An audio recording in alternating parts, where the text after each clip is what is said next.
to share with you guys my trip on Bromo Dragonfly. I did this in 2001, so it's a little bit hard for me to remember all of it, but I can remember the major things about the trip.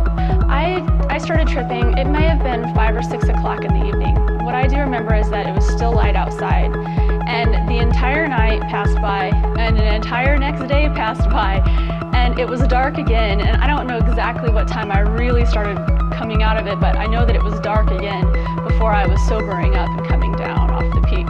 So it lasted a good 30 to 36 hours, and I may have felt effects up to 40 hours at very, very small levels. So it was a very strong experience.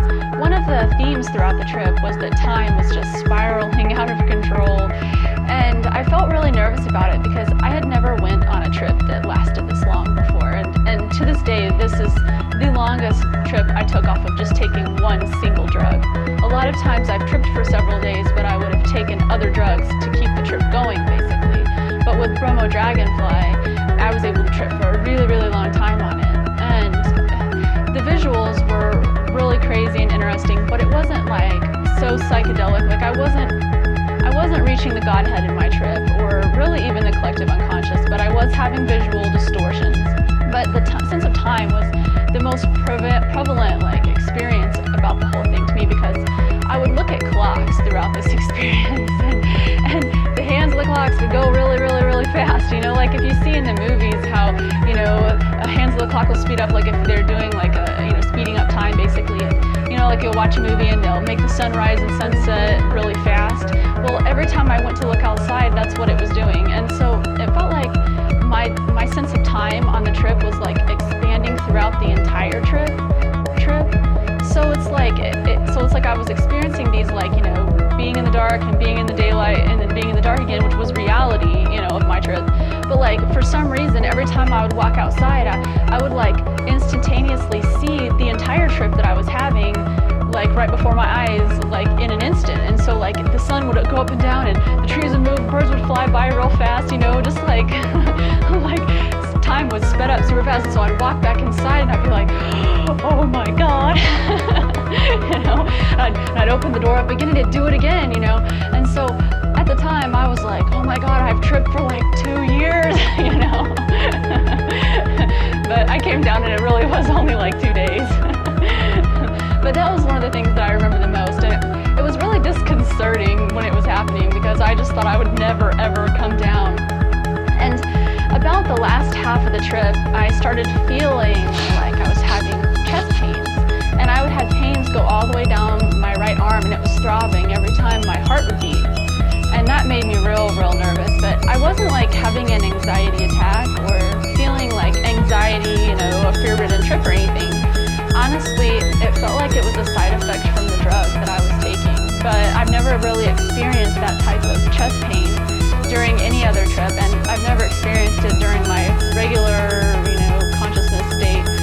So I don't know whether I was, you know, was putting a lot of pressure on my cardiovascular system.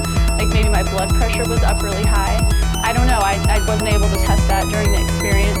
So I don't know, but that is one of the things that I felt, and so because of that, I've never decided to try it again because it lasted way too long, and the pain in my chest and my arm that throbbed, and I felt like someone was sort of sitting on my chest a little bit, and to me those are signs of a heart attack. But I had people, you know, they were measuring my pulse and they were kind of sitting there with me, and a few people were like, hey, you know, we don't think you're having a heart attack. So at the time I was like, okay, well if you don't think I'm having a heart attack, then I'm not. But who's to know really what was going on, because I didn't have any qualified medical professionals there with me to actually really see what was going on. I didn't have the right kind of equipment to even test my blood pressure. So to be honest, I don't know, I could have been having a mild heart attack, but I don't know, afterwards I didn't have any you know, bad cardiovascular effects, and since then I've had echocardiograms done on my heart and it's in perfect health and condition. So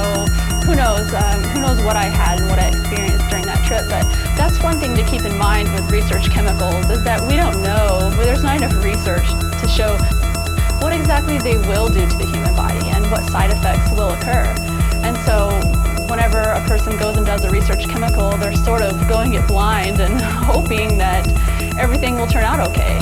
And there's a lot of different research chemicals that people have tried, lots of people have tried and had great experiences from, but there are also some more rare ones that we don't know a lot about. So that's just one thing to keep in mind, and that's what I always keep in mind when I get ready to do a research chemical, is I try to research it on the internet to see what other people have experienced, and I just try to see if there's been a lot of people take it and what their side effects were. But before I took this, I never looked anything up. I was just said, here, do you want to try some Bromo fly? And I'm like, cool, give it to me, So I wasn't really prepared for what potential side effects could occur, if any. So I'm not suggesting for anyone to take research chemicals, but for harm reduction, if you are going to take research chemicals, please try to look them up and educate yourself on them before you actually take them.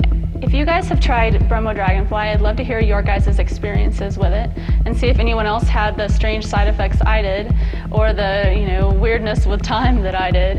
And if you want more information on Bromo Dragonfly, you can go to the description area. I've put a link there.